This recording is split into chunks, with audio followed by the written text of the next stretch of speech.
നോക്കണ്ട ഇത് ഞാൻ തന്നെയാണ്, വേറെ ആരുമല്ല. ക്യാമറ സെറ്റ് ചെയ്യുന്ന പാടാണ്. രാവിലെ തന്നെ ഞാൻ ഗെറ്റ് റെഡി മീ വീഡിയോ ഒക്കെ എടുത്തിട്ട് നേരെ ഒരാളെ ബുദ്ധിമുട്ടിക്കാൻ പോയിട്ടുണ്ട് കേട്ടോ. വേറെ ആരുമല്ല, നമ്മുടെ ബാലമുരുകനെ. വിചാരിച്ചു നീ എന്നെ ബുദ്ധിമുട്ടിക്കാനൊന്നും ആയിട്ടില്ല മോളെ, നീ ബുദ്ധിമുട്ടിയങ്ങ് കയറി വന്നാൽ മതി എന്നുള്ള മട്ടിലായിരുന്നു ദൈവത്തിന്റെ ഭാവം. എന്തായാലും പ്രാർത്ഥനയൊക്കെ കഴിഞ്ഞ് നമ്മൾ അവിടെ നിന്ന് ഇറങ്ങിയിട്ടുണ്ട്. വെയിലടിക്കുന്ന വീഡിയോ ആണ് ഇത് ഉദ്ദേശിച്ചത്, അല്ല ചുടിദാർ കാണിക്കാനൊന്നും അല്ല കേട്ടോ. അവർ ഉണ്ണിയപ്പം വാങ്ങിയിട്ട് നേരെ പോകുന്നത് വീട്ടിലേക്കാണ്. വിശന്ന് തളർന്നിട്ടുണ്ടായിരുന്നു. ഇടയ്ക്കൊരു ഹോട്ടലിൽ ഇറങ്ങിയിട്ടുണ്ടായിരുന്നു. അവിടെ നിന്ന് 2 അപ്പവും കഴിച്ചിട്ട് വീണ്ടും ബൈക്കിൽ കയറി നേരെ വീട്ടിലേക്ക് പോവാണ്. വീട്ടിൽ എത്തിയപ്പോഴാണ് നമ്മുടെ കൃഷിഭൂമിയിൽ കിടന്ന് കഷ്ടപ്പെടുന്ന അച്ഛനെ കാണുന്നത് കേട്ടോ.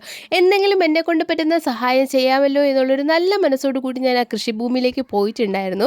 അച്ഛൻ അവിടെ കഷ്ടപ്പെടുന്നത് കാണുമ്പോൾ വിഷമമുണ്ട്, എങ്കിലും ഈ വീഡിയോ പകർത്താതിരിക്കാനുള്ള മനസ്സ് ഇല്ലാത്തത് കൊണ്ട് ഞാൻ അവിടെ പ്രകൃതി ആസ്വദിച്ചുകൊണ്ടിരിക്കുകയാണ് കേട്ടോ. എന്നിട്ട് ചെയ്യാമല്ലോ.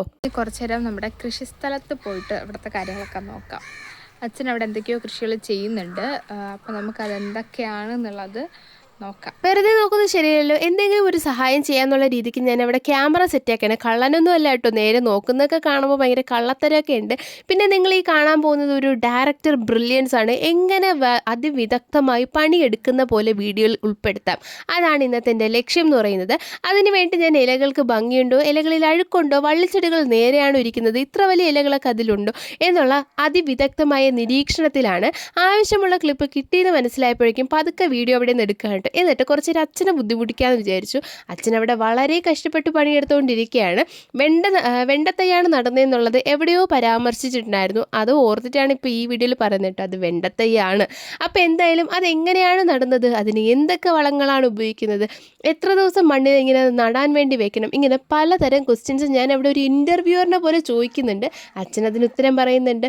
ഭാഗ്യം അവിടെ ഇരിക്കുന്ന മടലെടുത്ത് എന്നെ അടിച്ചില്ല എന്നുള്ള ഒരൊറ്റ കാര്യമേ ഉള്ളൂ. അത്രമാത്രം അച്ഛനെ ഞാനിവിടെ ബുദ്ധിമുട്ടിക്കുന്നുണ്ട്.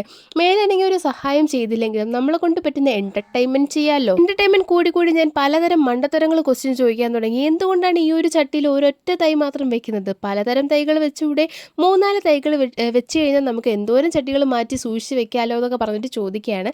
അച്ഛൻ എൻ്റെ എൻ്റർടൈൻമെൻറ്റ് അത്ര ഇഷ്ടപ്പെട്ടില്ല എന്ന് തോന്നുന്നു. എന്നോട് പറഞ്ഞു പതുക്കെ മക്കൾ പോയി വീട്ടിൽ ചെന്ന് റെസ്റ്റ് എടുത്തോ, ഇങ്ങോട്ടൊന്നും വരണ്ട, ഇതൊന്നും മക്കൾക്ക് പറ്റിയ പണിയല്ല, കുറച്ച് ബുദ്ധിയുള്ളവർ മാത്രം ചെയ്യാൻ പറ്റിയിട്ടുള്ള പണി എന്ന് പറഞ്ഞ് എന്നെ വളരെ സന്തോഷത്തോടു കൂടി വീട്ടിലേക്ക് പറഞ്ഞു വിട്ടിട്ടുണ്ടായിരുന്നു. അപ്പോൾ ഇതാണ് നമ്മുടെ കൃഷിഭൂമി. ഇന്നത്തെ വീഡിയോ ഇത്രയേ ഉള്ളൂ. ഇഷ്ടപ്പെട്ട് കാണുന്നു പ്രതീക്ഷിക്കുന്നു. അപ്പോൾ എല്ലാവർക്കും ടാറ്റാ.